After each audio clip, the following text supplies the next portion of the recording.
कभी सोचा है जब हम लाइट का स्विच ऑन करते हैं तो उस तार के अंदर असल में हो क्या रहा होता है? आखिर वो कौन सी चीज है जो पलक झपकते ही हमारे बल्ब को रोशन कर देती है? चलिए, आज इसी रहस्य से पर्दा उठाते हैं। और यकीन मानिए, ये सब कुछ एक बड़ी ही अस्त-व्यस्त, एक केओटिक डांस से शुरू होता है। किसी भी तार को जब तक बिजली से नहीं जोड़ा जाता, उसके अंदर एक छिपी हुई बेतरतीब दुनिया होती है। जरा एक व्यस्त बाजार की कल्पना कीजिए, जहां हजारों लोग बिना किसी मकसद के बस इधर-उधर घूम रहे हैं, एक दूसरे से टकरा रहे हैं। तांबे के तार के अंदर भी पता है, ठीक यही हो रहा होता है। इसमें खरबों छोटे-छोटे कण होते हैं, जिन्हें हम फ्री इलेक्ट्रॉन्स कहते हैं। ये भी बस लगातार बेतरतीब ढंग से घूमते और टकराते रहते हैं। मतलब हलचल तो बहुत है, पर किसी को पता नहीं जाना कहाँ है, और इसीलिए अभी कोई करंट नहीं है। लेकिन फिर एंट्री होती है एक बैटरी की, और ये छोटा सा बदलाव उन खरबों इलेक्ट्रॉनों के लिए सब कुछ बदल कर रख देता है। जैसे ही हम बैटरी को तार से जोड़ते हैं, वो एक तरह का अदृश्य रास्ता बना देती है। इसे हम कहते हैं इलेक्ट्रिक फील्ड। ये कुछ ऐसा है जैसे उस बाजार में अचानक एक घोषणा हो जाए कि सबको एक ही दिशा में चलना है, और बस अचानक से सारे इलेक्ट्रॉन्स एक लाइन में एक ही दिशा की ओर बढ़ने लगते हैं।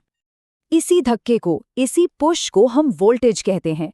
ये वही ताकत है जो उन सभी खरबों इलेक्ट्रॉनों को एक साथ एक ही दिशा में धकेलती है। वोल्टेज जितना ज्यादा, धक्का भी उतना ही जोरदार। इसे पोटेंशियल डिफरेंस भी कहा जाता है। क्यों? क्योंकि ये तार के दोनों सिरों के बीच एनर्जी का एक अंतर पैदा कर देता है, जो इलेक्ट्रॉनों को बहने पर मजबूर कर देता है। लेकिन एक इलेक्ट्रॉन का सफर इतना सीधा और आसान भी नहीं होता। जैसे ही वो आगे बढ़ने की कोशिश करता है, उसे कई चुनौतियों का सामना करना पड़ता है। अब शायद ऐसा लगे कि इलेक्ट्रॉन बहुत तेजी से दौड़ते होंगे, लेकिन सच्चाई इसके बिल्कुल उलट है। वोल्टेज के धक्के के बावजूद वो बहुत ही धीमी औसत गति से आगे बढ़ते हैं। इसे ड्रिफ्ट वेलोसिटी कहते हैं। समझिए कि वो दौड़ नहीं रहे, बल्कि एक बहुत बड़ी भीड़ में धीरे धीरे खिसक रहे हैं। और इसकी एक खास वजह है। देखिए, इलेक्ट्रॉन का सफर कोई हाईवे पर दौड़ने जैसा नहीं है। ये एक बाधा दौड़ की तरह है। वो लगातार तार के परमाणुओं से, यानी एटम से टकराते रहते हैं, और हर टक्कर उनकी गति को धीमा कर देती है। और यही जो लगातार होने वाली टक्करें हैं ना, यही है विद्युत प्रतिरोध, यानी रेजिस्टेंस की असली वजह। ये करंट के बहाव में एक रुकावट है। हर एक टक्कर इलेक्ट्रॉन को धीमा कर देती है, जिससे उसका आगे बढ़ना मुश्किल हो जाता है। तो फिर तापमान का इस सब पर क्या असर होता है? अच्छा सवाल है। जब तार गर्म होता है तो उसके अंदर के परमाणु और भी तेजी से कांपने लगते हैं। इससे क्या होता है? इससे इलेक्ट्रॉनों की टक्करें और भी ज्यादा और भी जल्दी-जल्दी होने लगती हैं।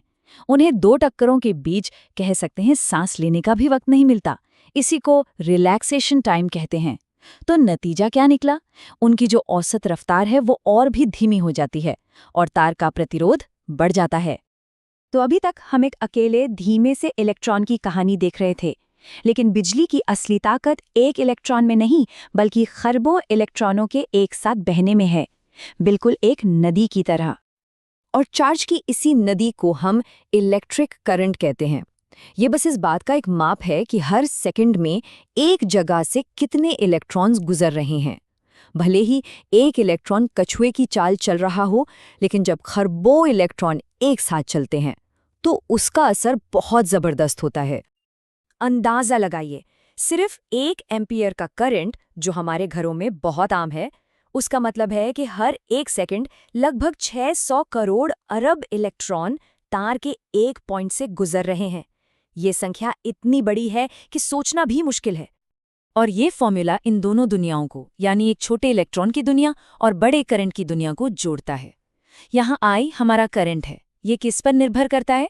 ये निर्भर करता है N, यानी तार में मौजूद फ्री इलेक्ट्रॉनों की संख्या पर, A यानी तार की मोटाई, उसके एरिया पर, और सबसे जरूरी VD यानी उन इलेक्ट्रॉनों की धीमी सी औसत रफ्तार पर। अब एक मजेदार बात सोचिए, क्या होगा अगर तार कहीं से पतला और कहीं से मोटा हो? इसे एक पानी के पाइप की तरह समझिए।